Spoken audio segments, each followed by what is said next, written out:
Hello అండి, అందరికీ నమస్కారం. సిరి ఎంటర్టైన్మెంట్ ఛానల్కి స్వాగతం. నా పేరు రోజా. ఇప్పుడు నేను చెప్పబోయే స్టోరీ ఈ తరం పిల్లలు. ఇది చాలా షార్ట్ స్టోరీ, ఒక్క ఎపిసోడ్ మాత్రమే వస్తుంది. చాలామంది షార్ట్ స్టోరీస్ పెట్టండి మేడం అని ఇంతకుముందు రిక్వెస్ట్ చేశారు. నేను కూడా పెట్టాలి అని అనుకుంటున్నాను. ఈరోజు స్టార్ట్ చేస్తున్నాను. వీక్లీ ఒక చిన్న షార్ట్ స్టోరీ కూడా మన ఛానల్లో వస్తుంది. సీరియల్ స్టోరీస్ నచ్చని వాళ్ళు ఈ షార్ట్ స్టోరీస్ కంటిన్యూ అవ్వండి, ఓకేనా? ఈ స్టోరీ నా ఓన్ స్టోరీ అండి. నేనే రాసి నేనే వాయిస్ ఇస్తున్నాను. ఇంకా ఏ మాత్రం ఆలస్యం చేయకుండా వెంటనే స్టోరీలోకి వెళ్ళిపోదాం. చూడచక్కని పొదరిల్లు అటు ఇటు పూల మొక్కలతో ఎంతో అందంగా ఉంది. పువ్వులన్నీ విరబూసి మంచి వాసన గుప్పుమని వస్తోంది. ముందు వాకిట్లో పేడ నీళ్లు చల్లి చక్కగా మెలికలు ముగ్గులు పెడుతోంది 45 ఏళ్ల సావిత్రమ్మ. ఒక చేతిలో ఫోన్ చూస్తూ మరొక చేతితో పాపని ఎత్తుకుని ఇంటికి చేరింది తన కూతురు రమ్య. వస్తూనే చెప్పులు అవతలకి విసిరి కొట్టి, అమ్మా, నాకు వేడివేడిగా కాఫీ కావాలి అని గుమ్మంలో ముగ్గు వేస్తున్న సావిత్రమ్మకి వినిపించేలాగా అంటూ విసురుగా లోపలికి వచ్చి కూర్చుంది. కూతురు విసుగు కోపాన్ని అబ్జర్వ్ చేస్తూ, ఏమైంది దీనికి? పొద్దున్నే వచ్చింది. ఎలా ఉండే పిల్ల ఎలా తయారయ్యింది?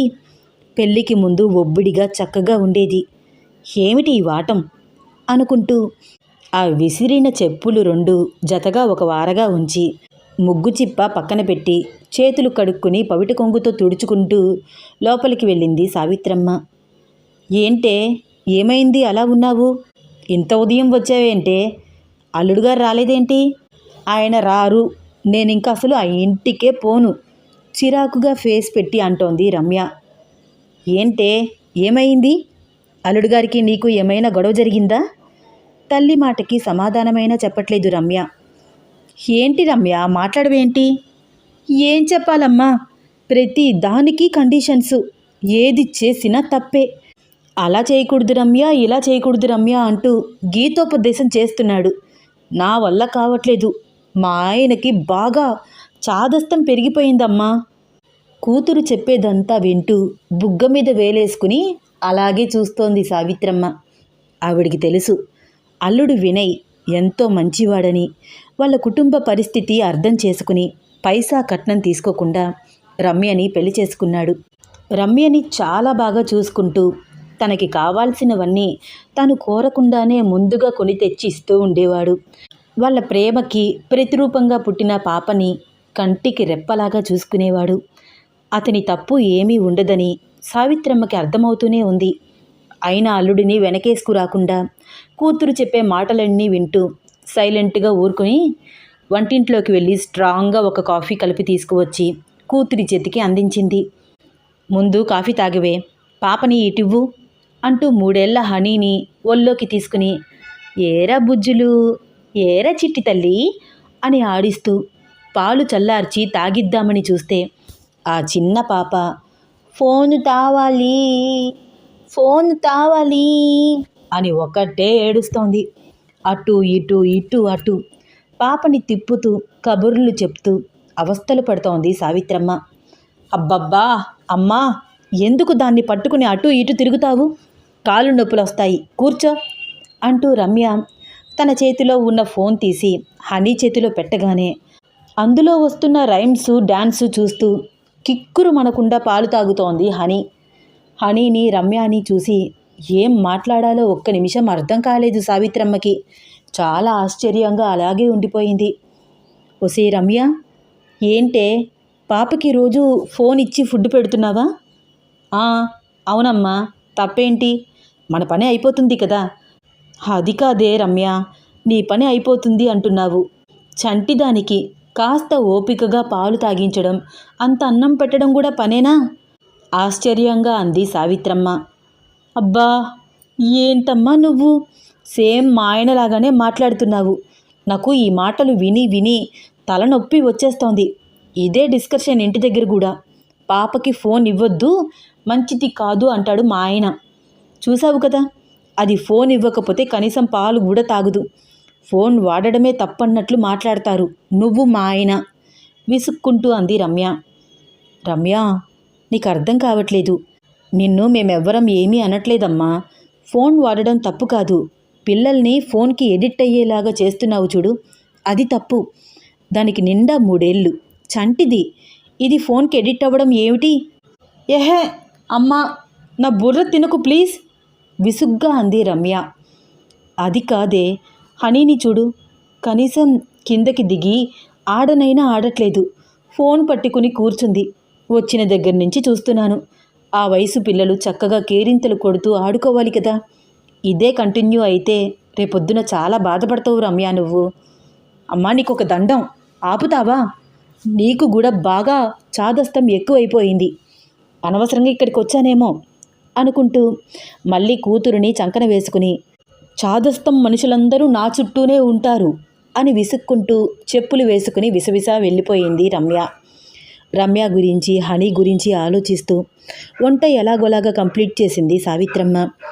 రమ్యకి మాటలతో చెప్తే అర్థం కాదని ప్రాక్టికల్గా చూపించాలి అని బాగా ఆలోచించి అల్లుడు వినయ్కి కాల్ చేసింది సావిత్రమ్మ. 2-3 టైమ్స్ కాల్ రింగ్ అయిన తర్వాత ఫోన్ లిఫ్ట్ చేశాడు వినయ్. చెప్పండి అత్తయ్య గారు. బాబు వినయ్, ఈరోజు భోజనానికి నువ్వు రమ్య ఇక్కడికి వచ్చేసేయండి. అయ్యో, ఎందుకు అత్తయ్య గారు మీకు శ్రమ? అయ్యో రామ, శ్రమ ఏముంది బాబు, నువ్వు రమ్య చంటిదాన్ని తీసుకుని వస్తే నాకు సంతోషం. వంట చేసేస్తున్నాను, వచ్చేయండి అని చెప్పి కాల్ కట్ చేసింది సావిత్రమ్మ. వినయ్, రమ్య హనీని తీసుకుని ఇంటికి వచ్చారు. అల్లుడు కూతురు ఇద్దరూ మౌనంగా ఉండడం చూసి అర్థమవుతూనే ఉంది వాళ్ళ మధ్య ఫోన్ తెచ్చిన గొడవ భారీగానే జరిగిందని. వినయ్ హనీకి ఫోన్ ఇవ్వద్దు అని చెప్తున్నా కూడా ఫోన్ ఇచ్చే అన్నం పెడుతోంది రమ్య. భార్య మాట వినట్లేదని అత్తయ్య గారి ముందు చాలా అవమానంగా ఫీల్ అవుతున్నాడు వినయ్. అతని మొహం చూస్తే అర్థమవుతోంది కూతురు ప్రవర్తన సావిత్రమ్మకి కూడా ఏమీ నచ్చట్లేదు.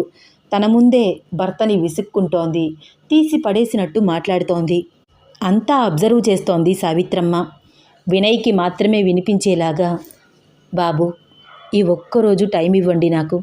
రేపటి నుంచి నా కూతురులో మీకు మార్పు స్పష్టంగా కనిపిస్తుంది అని వినయ్కి చెప్పి సాయంత్రం 6 అవుతుంది అనగా కూతురు రమ్యాని తీసుకుని పక్క ఇంటి పేరంటానికి వెళ్ళింది సావిత్రమ్మ. ఆ ఇంట్లో ఒక 12 ఏళ్ల బాబు మంచం మీద పడుకుని ఉన్నాడు. ఊలుకు పలుకు ఏమీ లేదు. అమ్మా, వాడు చిన్నా కదూ, ఏమైందే వాడికి? పెళ్ళికి ముందు రోజు వరకు చిన్నాతో ఆడుకునేది రమ్య. చిన్నాని చూసి గుర్తుపట్టింది. దగ్గరికి వెళ్ళి చూసింది. ఏరా చిన్నా, ఏమైంది, ఒంట్లో బాలేదా? మాట్లాడించడానికి ప్రయత్నించింది, కదలట్లేదు. అలా నిస్సహాయ స్థితిలో ఉన్న చిన్నాని చూస్తే రమ్య కళ్ళల్లో నీళ్లు తిరిగాయి. ఆంటీ గారు, చిన్నాకి ఏమైంది? చిన్నా వాళ్ళ పేరెంట్స్ చిన్నా గురించి చెప్తూ కన్నీళ్ల పర్యంతమవుతున్నారు. చిన్నప్పటి నుంచి ఆకతాయి పిల్లాడు. వాడి అల్లరి, ఆకతాయి పనులు తట్టుకోలేక ఫోన్ ఇవ్వడమో టీవీ పెట్టడమో చేసేవాళ్ళు వాళ్ళ పేరెంట్స్. ఏదో అప్పటికి సైలెంట్గా ఉంటున్నాడు కదా అనుకుంటే అదే రోజు రోజుకి అలవాటుగా మారిపోయింది. అన్నం తినాలన్నా, హోంవర్క్ చేయాలన్నా, స్కూల్కి వెళ్ళాలి అన్నా, అడుగు తీసి అడుగు వెయ్యాలి అంటే చేతిలో ఫోన్ ఉండాల్సిందే. లాక్కుంటే అస్సలు ఊరుకునేవాడు కాదు. రాను రాను పేరెంట్స్కి తలనొప్పిగా తయారయ్యాడు. నచ్చ చెప్పడం, తిట్టడం, కొట్టడం అన్నీ జరిగిపోయాయి. వాడు ఏం చేసినా మాట వినేవాడు కాదు. ఒకరోజు ఇంట్లో నుంచి వెళ్ళిపోయి అర్ధరాత్రి దాకా తిరిగి రాలేదు. ఆ పిల్లవాడి కోసం వెతకని సందంటూ లేదు. తిరిగి తిరిగి అలసిపోయి ఏడుస్తూ కూర్చున్నారు. అప్పుడు వచ్చాడు చిన్న. వాళ్ళ ప్రాణం వాళ్ళకి తిరిగి వచ్చినట్లయింది. చిన్నాని గుండెలకు హత్తుకుని ఏడ్చేశారు. ఆ సంఘటన చెప్తూ చిన్న వాళ్ళ తల్లి చాలా ఎమోషనల్ అవుతూ కళ్ళు తుడుచుకుంటూ, ఇంక మేము వాడిని ఏమనగలము? తల్లిదండ్రుల మాట వినడం పోయి వాడి మాట మేం వినే రోజులు వచ్చాయి. చాలా చాలా మొండిగా తయారయ్యాడు. ఎంత ఇంపార్టెంట్ కాల్ మాట్లాడుతున్నా వాడు ఫోన్ అడిగితే ఇవ్వాల్సిందే. రాను రాను చదువులో వెనకబడ్డాడు. చదువు మీద అస్సలు ఇంట్రెస్టే ఉండట్లేదు. స్కూల్కి వెళ్తున్నానని చెప్పి బలాదూర్లు తిరగడం మొదలుపెట్టాడు. టీచర్స్ నుంచి ఎన్నెన్నో కంప్లైంట్స్. టీవీ ఆఫ్ చేసినా ఫోన్ లాక్కున్న పిచ్చివాడిలాగా అరవడం మొదలుపెట్టాడు. సైకలాలజిస్ట్కి చూపించాలని నిర్ణయించుకున్నాము. ఈవినింగ్ హాస్పిటల్కి వెళ్ళాలి. ఈ విషయం నేను మా వారు మాట్లాడుకుని ఒక నిర్ణయానికి వచ్చాము. అది వాడికి ఎలా తెలిసిందో కానీ తెలిసిపోయింది. నేను ఏ హాస్పిటల్కి రాను, నాకేమీ కాలేదు అంటూ ఒకటే గోల అరుపులు. ఇంట్లో నుంచి పారిపోతాను అంటూ ఉండడంతో గదిలో వేసి గొల్లెం పెట్టాము.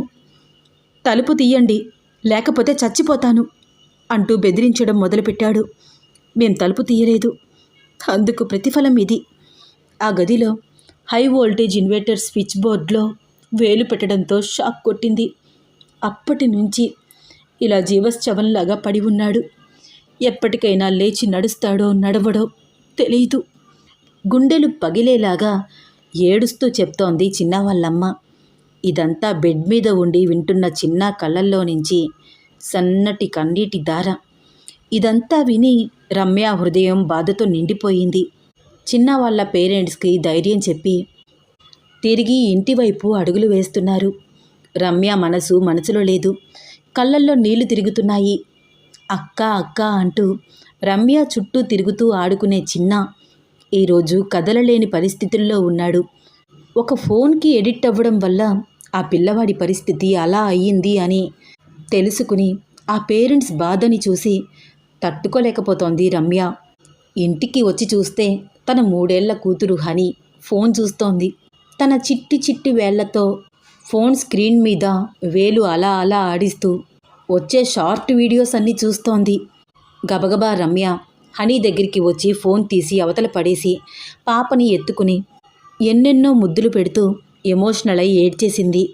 రమ్య ప్రవర్తన చాలా స్ట్రేంజ్గా వింతగా అనిపించడంతో అలాగే చూస్తున్నాడు అల్లుడు వినయ్. సావిత్రమ్మ చెప్పినట్లే ఆ రోజు నుంచి రమ్యలో మార్పు స్టార్ట్ అయ్యింది. పాప ఎంత ఏడ్చి గీ పెట్టి కింద దొర్లినా కూడా అస్సలు ఫోన్ ఇవ్వడమే మానేసింది రమ్య. పాప ఆపకుండా కంటిన్యూగా పేచీ పెడుతుంటే కోపంగా ఫోన్ తీసి నేలను వేసి విసిరి కొట్టింది. అది ముక్కలు ముక్కలయ్యింది. అమ్మ కోపం చూసి భయం భయంగా చూస్తూ నోరు చాపి గబగబా అన్నం తినేసింది చిన్నారి హని. ఇదంతా చూస్తూ వినయ్ పెదవుల మీద చిన్న చిరునవ్వు. అత్తగారు సావిత్రమ్మ వైపు కృతజ్ఞతగా ఒక చూపు. సావిత్రమ్మ పెదవుల మీద చిన్న చిరునవ్వు. కథ సమాప్తం. ఈ స్టోరీ మీకు నచ్చితే తప్పకుండా లైక్ చేయండి, షేర్ చేయండి, సబ్స్క్రైబ్ చేసి నన్ను ఎంకరేజ్ చేయండి. ధన్యవాదాలు.